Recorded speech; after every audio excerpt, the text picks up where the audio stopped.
serve. Have the privilege of serving as president of the Super Port Gals Riding Association.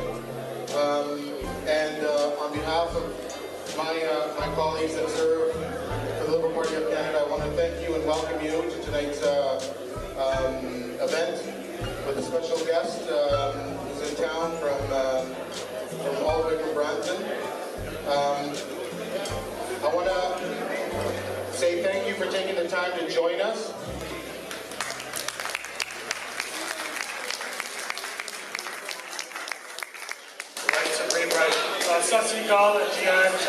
Welcome everyone to Surrey and the south of the Fraser gathering.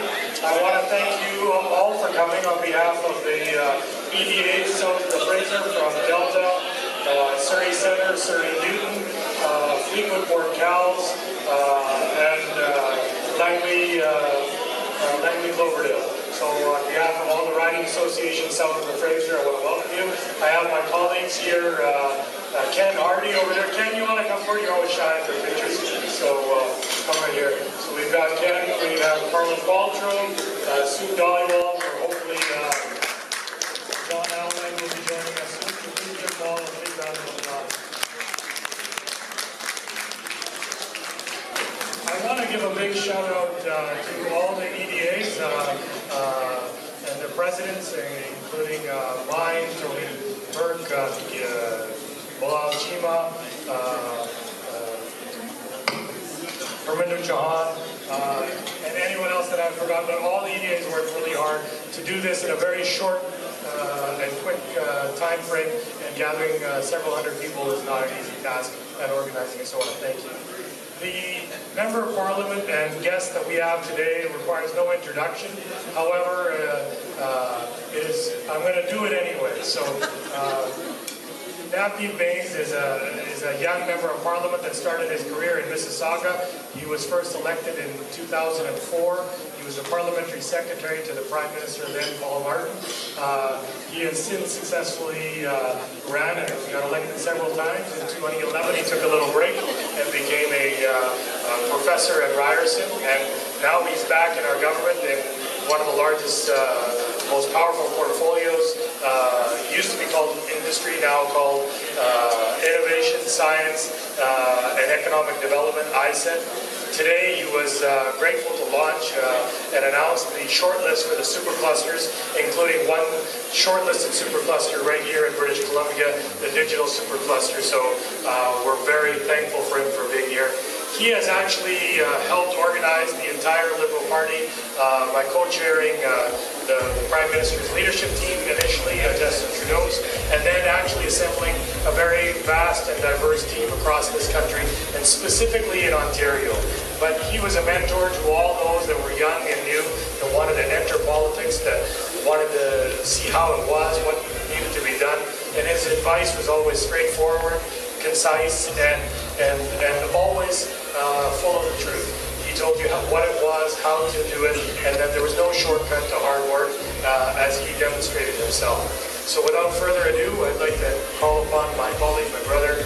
He thinks he has a better tournament than I, but he doesn't.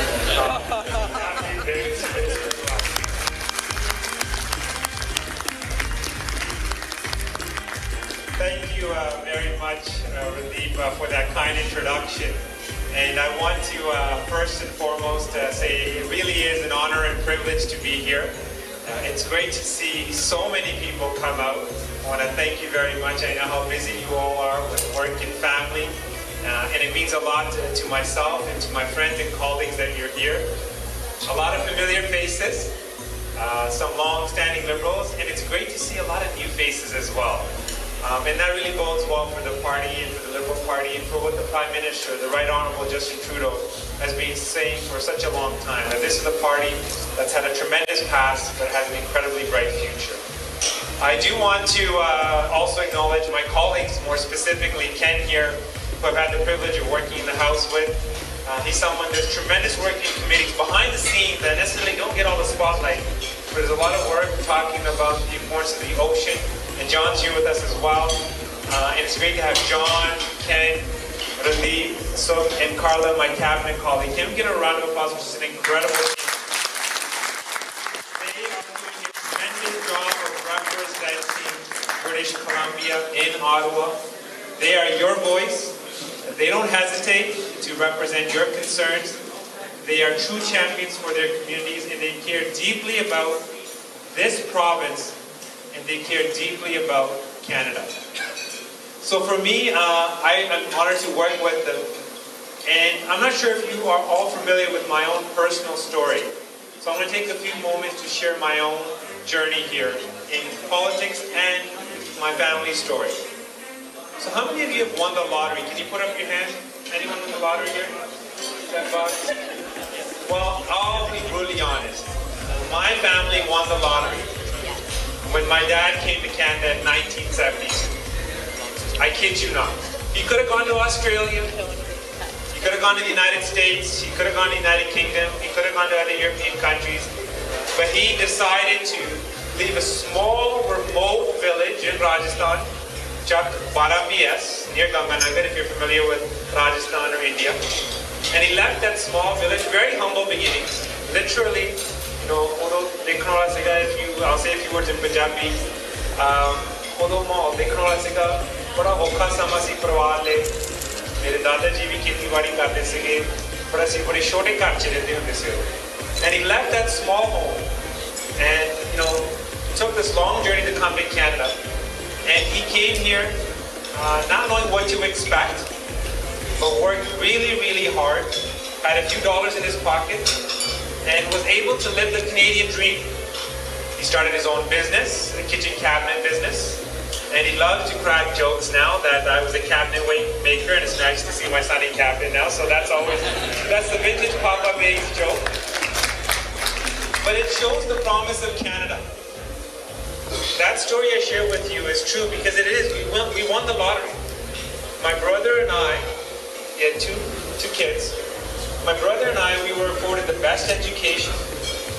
We grew up in a community where we had a sense of belonging. We had every opportunity afforded to us. My father, as I said, not only ran and started a business, but a successful business that employed 25 Canadians. And now he's retired, plays lots of golf, and that's because of Canada. So I want to say that Canada, by far, ladies and gentlemen, we should never forget this, and I travel often, is the best country in the world.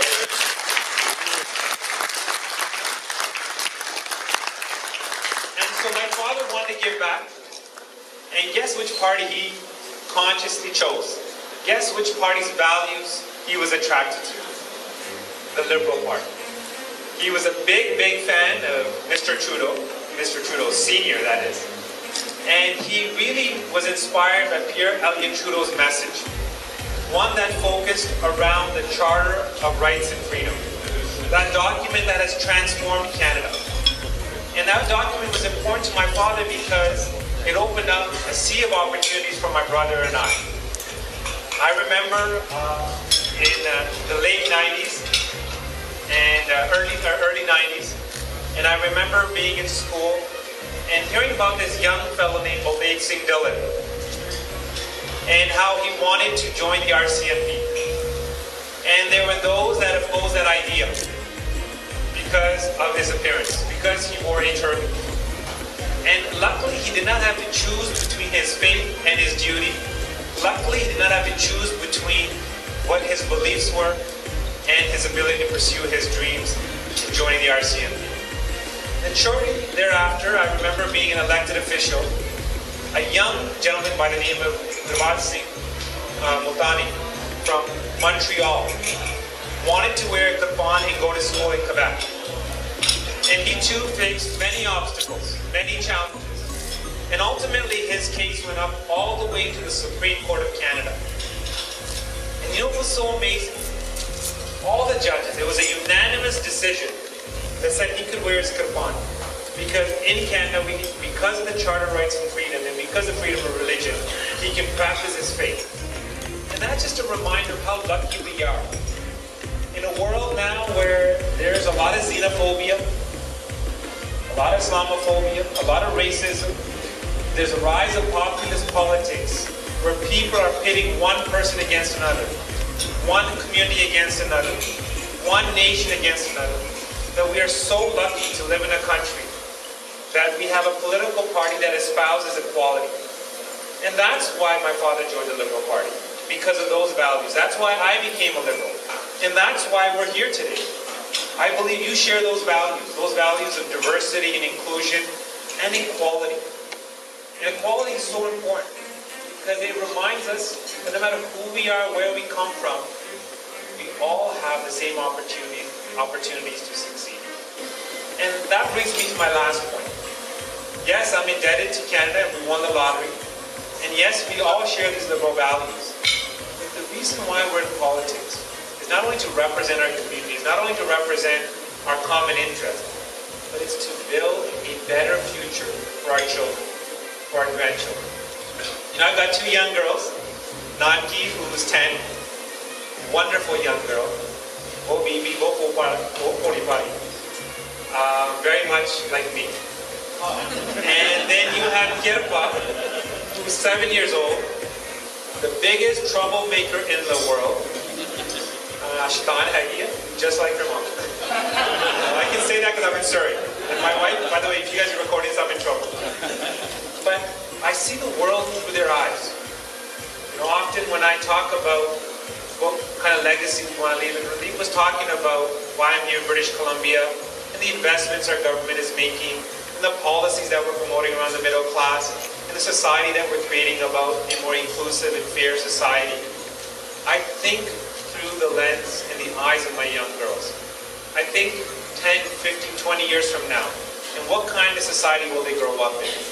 And that's what motivates us. We are a government not focused on the short-term political interests, but we have a Prime Minister and the Right Honourable Justin Trudeau that has a long-term vision for our country. He understands that we need to reconcile our nation-to-nation relationship with our Indigenous people, because that is so important for the future generations. He understands that we need to reconcile our challenges with the environment and also create economic opportunities, because that is so critical for the society we want to be for our children and grandchildren. He understands that we need to promote diversity and inclusion, because in a world where, like I said before, there's a lot of hatred, a lot of frustration, a lot of populist politics, a lot of me-first politics, he is promoting a culture of inclusion, of fairness. So those are the attributes, those are the opportunities we see going forward. And that's why I want to thank you for being here today, because you have supported us in the past. You supported us in many endeavors as we rebuilt this party over the past several years. But more importantly, you continue to support us as we move forward on this progressive agenda. And it is a collective effort. This is a movement, ladies and gentlemen. This is not simply an effort for the next few months or few years. We're trying to build a movement that can benefit our children and grandchildren. So I want to thank you very much for your financial support. I want to thank you very much for your friendship. I want to thank you. Many of you I know have volunteered on campaigns, put up signs, made phone calls, knocked on doors. Thank you very much for doing that, because it takes a collective effort to build a movement. It takes a collective effort to build a platform for change. And we're year 2 into our mandate, and we have a lot more work to do. The economy is doing really well since we formed government. Over 400,000 jobs have been created in the Canadian economy. 400,000 jobs. You know, the unemployment rate was at 7.1% when we formed government. Today it's at 6.2% and 4.9% here in beautiful British Columbia. That is amazing. You know, a few days ago, the International Monetary Fund said that Canada had the fastest growth rate amongst the G7 countries. The fastest growth rate at 3% this year, 2017. And we're projected to have an incredibly strong growth rate next year. And the second quarter this year, we saw a growth rate of 4.5%. So we are growing as an economy. We're creating jobs, good quality, middle class, resilient jobs. And that's what matters. Because again, remember when my father came here in 1972, he won the lottery because he was able to get a good job. He was able to live with dignity. He was able to buy a house. He was able to buy a car. He was able to live a good quality of life. And so we understand that dream. And that is a dream that we've had to so many people going forward as well. So we're focused on that, ladies and gentlemen. We're focused on the big picture. We're going to work on NAFTA. We're going to work with the U.S. We're going to make sure the economy does well. We're going to make sure we have an inclusive, fair, diverse society that promotes all Canadians. And for that, thank you very much, and look forward to meeting you the rest of this evening. Thank you so very much.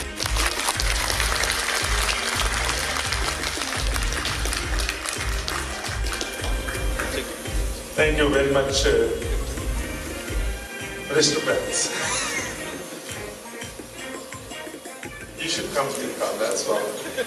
I mean, when I look around this room, as Minister Bains talked about diversity, inclusion, businesses, middle class, I see that all of you have come out today to have a conversation with Minister Bains. And I want to thank you all, but most importantly, I want to thank you, Navdeep. You've been a friend, you've been a mentor at times, right? And you've been an excellent colleague, and you also the pride of the community that I belong to. And I'm certain that in the coming years, our kids, young people will be looking on to what you have done for the community, for Canada, and for the humanity. Thank you for coming and making us happy.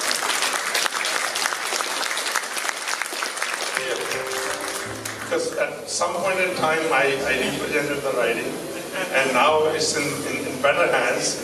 And among us, we have Minister Carla Quadro from Delta. Thank you. Hi everyone.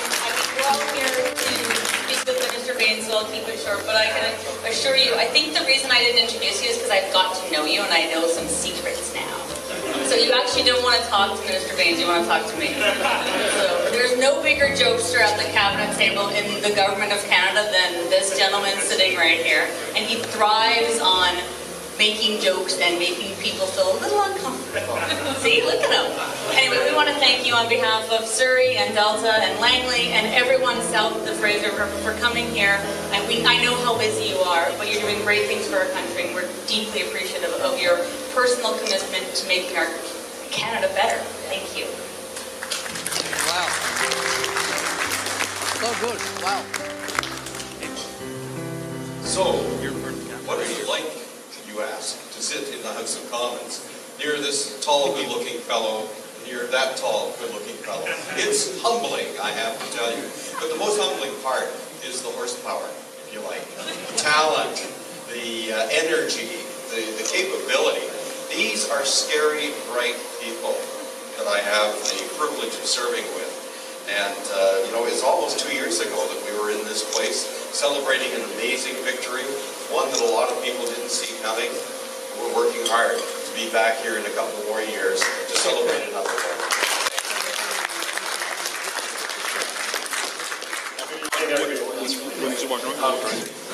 Minister Bains, thanks so much for joining us. It's a real pleasure to have you in Surrey.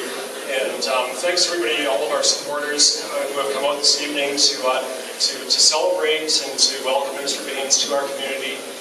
Thank you for your ongoing support. As many of my colleagues have said, our work is just beginning, and we need to really continue to move forward the agenda we've set out for our country. And with your support and your participation in the things that we're doing, we can really continue to make Canada a great country. So thank you so much for joining us this evening. Thanks for your support, and let's get on to some socializing.